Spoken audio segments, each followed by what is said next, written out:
CUET 25 के completely form filling process में एक मेजर डाउट्स आप सभी की तरफ से पूछा जा रहा है कि लास्ट ईयर की तरह इस बार हमें अपने फॉर्म में कॉलेज को ऐड करना है या फिर नहीं। लाइक यू नो बच्चों, लास्ट ईयर तक आपको फॉर्म फिलिंग के टाइम पे उन सारी इंस्टीट्यूट्स को ऐड करना पड़ता था जिसके लिए आप काउंसलिंग करना चाहते थे। और इस बार से क्या प्रोसेस है, प्लस बहुत सारे बच्चे पूछ रहे हैं कि कॉलेज कब तक ऐड हो जाएगा जिससे हम अपना फॉर्म कंप्लीट कर पाए। इन सारे डाउट्स को आज हम एक छोटी सी वीडियो में क्लियर करने वाले हैं। Good morning everyone, welcome back to YouTube channel agri updates and this is Prabhat. I hope आप लोग बहुत ही अच्छे होंगे। सो फर्स्ट ऑफ ऑल आप सभी को बता दूं कि CUET 25 का एप्लीकेशन फॉर्म रिलीज हो चुका है और आप सभी को नेक्स्ट प्रोसेस करना है फॉर्म फिलिंग का। तो आज हम लोग डिटेल से बात करने वाले हैं कि आपको फॉर्म कैसे फिलअप करना है, प्लस जितने भी कॉलेज हमारे CUET के पार्ट हैं आप लोग लिस्ट वेबसाइट पे इनके आई हुई है। आप चाहो तो इन सारे लिस्ट में आप जिस भी कॉलेज के लिए फॉर्म फिलअप करना चाहते हो उनकी लिस्ट देख सकते हो कि उनकी एलिजिबिलिटी क्या है। तो फिलहाल मैं इन सारे डाउट्स को क्लियर करते हुए साइड में रखते हुए हम बात करते हैं हमारा जो मेन मोटो है कि कॉलेज ऐड होगा या फिर नहीं। देखो, हमारे जो बच्चे हैं मैक्सिमम जो एग्रीकल्चर को फोकस करें उनको बता दूं कि इस बार मेरी बात ध्यान सुनना, आप सारे लोगों के लिए बात इंपॉर्टेंट है। इस बार CUET के फॉर्म फिलिंग के प्रोसेस में कॉलेज को ऐड नहीं करना है। मैंने क्या बोला कि इस बार CUET के फॉर्म फिलिंग प्रोसेस में कॉलेज को ऐड नहीं करना है। अब आप पूछोगे कि सर काउंसलिंग कैसे होगी, किस काउंसलिंग के लिए हम एलिजिबल रहेंगे। तो भाई आप अभी नॉर्मली अपना फॉर्म फिलअप करो, जैसे आपको मैंने बता रखा है कि कैसे फॉर्म फिलअप करना है। आपको नॉर्मली CUET UG 25 का रजिस्ट्रेशन करना है। अगर आप पहले से रजिस्टर्ड हो तो यहाँ पे लॉगिन कर लेना, बट अगर आप नया रजिस्ट्रेशन कर रहे हो तो सबसे पहला काम है आपको अपना रजिस्ट्रेशन करना। तो इस बात को ध्यान से समझना, ठीक है। आपको अभी केवल और केवल फॉर्म फिलिंग का प्रोसेस कंप्लीट करना है। बाकी जो प्रोसेस होंगी कॉलेज को ऐड करने का वो आफ्टर रिजल्ट, जब काउंसलिंग स्टार्ट होगा तब आपको कॉलेज ऐड करना है। फिलहाल स्पेशली फॉर ICR स्टूडेंट्स आपके लिए खुशखबरी है कि पिछली बार तक जो बच्चे ऐड नहीं कर पाते थे वो काउंसलिंग में एलिजिबल नहीं रहते थे, लेकिन इस बार ऐसा कुछ नहीं है। पूरा फोकस CUET ने आप सभी का आपके प्रिपरेशन पे दिया है कि इस टाइम का जो कंप्लीट टाइम है वो आपको अपने प्रिपरेशन पे इन्वेस्ट करना चाहिए, because that on the basis of your preparation you can get a good marks, जिससे कि आपको बेटर कॉलेज मिले। तो भाई आपको फिलहाल केवल सिंपल सा फॉर्म फिलअप कर लेना है। अब कैसे फिलअप करना है आई होप आप लोग फिलअप किए होंगे, नहीं किए होंगे तो उसकी भी डिटेल वीडियो बता दूंगा अगर आप कमेंट करोगे तो, ठीक है। बट बशर्ते आपको फिलहाल में अपना फॉर्म फिलअप करना है, ठीक है। इसी के दरमियान में ICR ने भी नोटिफिकेशन रिलीज कर दिया है कि हम अपना जो इस साल का एडमिशन का प्रोसेस है सारे UG कोर्सेस के लिए वो बच्चों CUET के थ्रू ले रहे हैं। कंप्लीटली मेंशन है कि ICR कोटे के थ्रू जो 13 सीट्स है, देखो पिछले साल तक 12 सीट होती थी, इस बार एक कोर्स इंक्रीज हुआ है, ठीक है।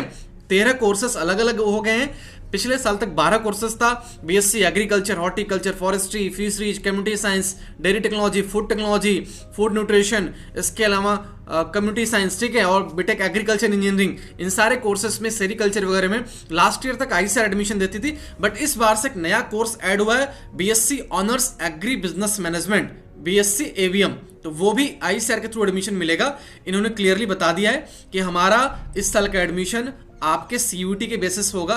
1 मार्च से लेकर 22 मार्च तक एप्लीकेशन फॉर्म फिलअप किए जाएंगे। आप इनके ऑफिशियल वेबसाइट का लिंक मेंशन है CUET का, वहां से जाके फॉर्म फिलअप कर सकते हो। बाकी चीजें आपको आफ्टर रिजल्ट ICR को काउंसलिंग करने का मौका मिल जाएगा, ठीक है। तो जो प्रोसेस जैसे फिलहाल में चल रहा है वैसे आप फॉलो करो।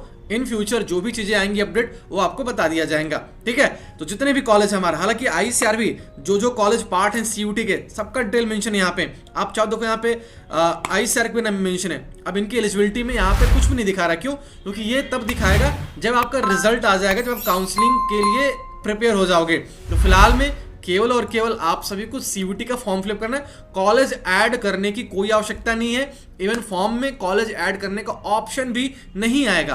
तो केवल आप नॉर्मल सा फॉर्म फिलअप कर दो। जब आपका फॉर्म फिलअप हो जाएगा, रिजल्ट आ जाएगा, एग्जाम देने के बाद रिजल्ट जब आ जाएगा, जब काउंसलिंग की प्रोसेस स्टार्ट होगी, उस टाइम पे आपको डिफरेंट कॉलेज में ऑप्शन मिलेगा CUET के स्कोर के बेसिस पे रजिस्ट्रेशन करने का। तो जो बच्चे अभी किसी भी कोर्स को, किसी भी इंस्टीट्यूट को फोकस कर रहे हैं, अपना कंप्लीटली फोकस आप केवल और केवल अपने प्रिपरेशन पे करो, क्योंकि आपका मार्क्स डिसाइड करेगा कि आप किस कॉलेज के एलिजिबल हो। हाँ, एक और इंपॉर्टेंट चीज ध्यान देनी है, एलिजिबिलिटी। जबकि सारे कॉलेज सबको एलिजिबल नहीं करेंगे। जब भी फॉर्म फिलअप करना, आप अपने 12th के मेजर 3 सब्जेक्ट्स को ले लो, जैसे फिजिक्स केमिस्ट्री मैथमेटिक्स, या फिर फिजिक्स केमिस्ट्री बायोलॉजी, या फिर फिजिक्स केमिस्ट्री एग्रीकल्चर। इसके साथ एक लैंग्वेज ले लो आप चाहो तो, एक जनरल टेस्ट ले लो। ये 5 मिनिमम मैक्सिमम जो भी बोलो, ये 5 सब्जेक्ट्स लेकर एग्जामिनेशन दो। आप सारे कॉलेज में, सीयूईटी के अंडर में जितने कॉलेज हैं, आप उन सारे कोर्स के लिए एलिजिबल हो जाओगे जिसमें आप करना चाहते हो। जैसे एग्रीकल्चर को क्या है, कहीं पूरे इंडिया में क्या क्या मैंने बोला, 3 आपका डोमेन सब्जेक्ट होना चाहिए, पीसीबी, मैथमेटिक्स वालों के लिए पीसीएम, एग्रीकल्चर वालों के लिए पीसीए, और साथ में एक जनरल टेस्ट ले लेना, एक लैंग्वेज अगर आपका मन होगा तो, नहीं मन होगा तो छोड़ो, कोई बात नहीं, बट लैंग्वेज कोई नीड नहीं है, बट जनरल टेस्ट लेके चलना, क्योंकि कुछ कॉलेज जनरल टेस्ट की भी डिमांड करते हैं। तो ऑन टाइम काउंसलिंग आप सभी को इन सब चीजों के बारे में इन्फॉर्म कर दिया जाएगा।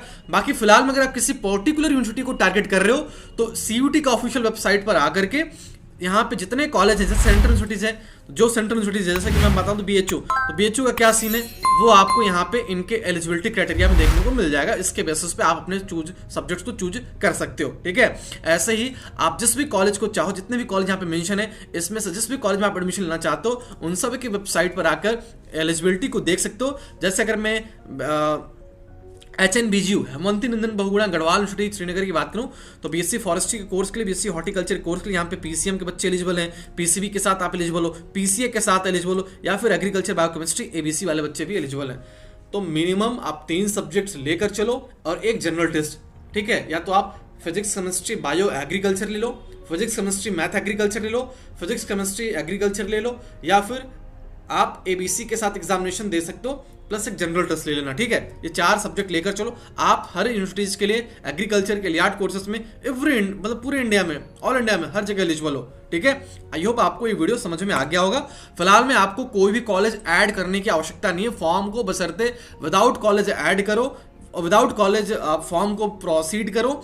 फॉर्म में कॉलेज ऐड करने का ऑप्शन नहीं आएगा और ना ही आपको ऐड करना है। क्यों? क्योंकि जब आपका रिजल्ट आ जाएगा, जब काउंसलिंग स्टार्ट होगी सीयूटी की, तब आपको अलग अलग विश्वविद्यालय पे जाकर अपने सीयूटी स्कोर के बेसिस पे रजिस्ट्रेशन करना है, रिजल्ट आपका अपलोड करना है और उसके बेसिस पे भी काउंसलिंग कराई जाएगी। सेम चीज फॉर आईसीआर। आप आईसीआर को ऐड नहीं कर पाओगे, कोई भी बच्चा नहीं कर पाएगा। आपको केवल एग्जामिनेशन पे फोकस करना है। जब एग्जामिनेशन हो जाएंगे, जब आपकी रिजल्ट आएगी और जब काउंसलिंग स्टार्ट होगा, तब आपको आईसीआर के लिए अपने आप को प्रिपेयर करके आईसीआर को काउंसलिंग में बैठना है, ठीक है। आप एलिजिबल आईसीआर काउंसलिंग के लिए बस आपके पास वो सारे सब्जेक्ट्स होना चाहिए जिस सब्जेक्ट से आप आईसीआर काउंसलिंग में पार्टिसिपेट करना चाहते हो। होप आपको ये वीडियो समझ में आ गया होगा। Thank you so much, all the best, bye bye, जय हिंद बच्चों। किसी बच्चे को कोई और डाउट हो तो कमेंट बॉक्स में बता सकता है। और आईसीआर ने भी नोटिफिकेशन निकाल कर बता दिया है कि इस बार का हमारा जो एडमिशन का प्रोसेस होगा वो same as last year CUT के स्कोर के बेसिस पे ही होगा। तो सीयूटी के फॉर्म को फिलअप करो, बाकी एग्जामिनेशन दो, काउंसलिंग जब भी स्टार्ट होगी आईसीआर की, आप एलिजिबल रहोगे, आप बिल्कुल आईसीआर की काउंसलिंग में बैठ सकते हो, कोई दिक्कत आपको नहीं होगी सारे यूजी कोर्सेज के लिए। बाकी आईसीआर के रिगार्डिंग और डिटेल से वीडियो में लाने वाला हूं। Thank you so much, all the best, bye bye, जय हिंद बच्चों। किसी कोई डाउट हो कमेंट बॉक्स में जरूर कमेंट करना। आई होप आपकी प्रिपरेशन बहुत अच्छी चल रही होगी। चैनल को सब्सक्राइब करना, श्योर आपका सिलेक्शन जरूर होगा, ये हमारी विशेष है। अगर बशर्ते आपको एक काम करना है कि आपको अपनी प्रिपरेशन को अच्छे से इनहेंस करना है।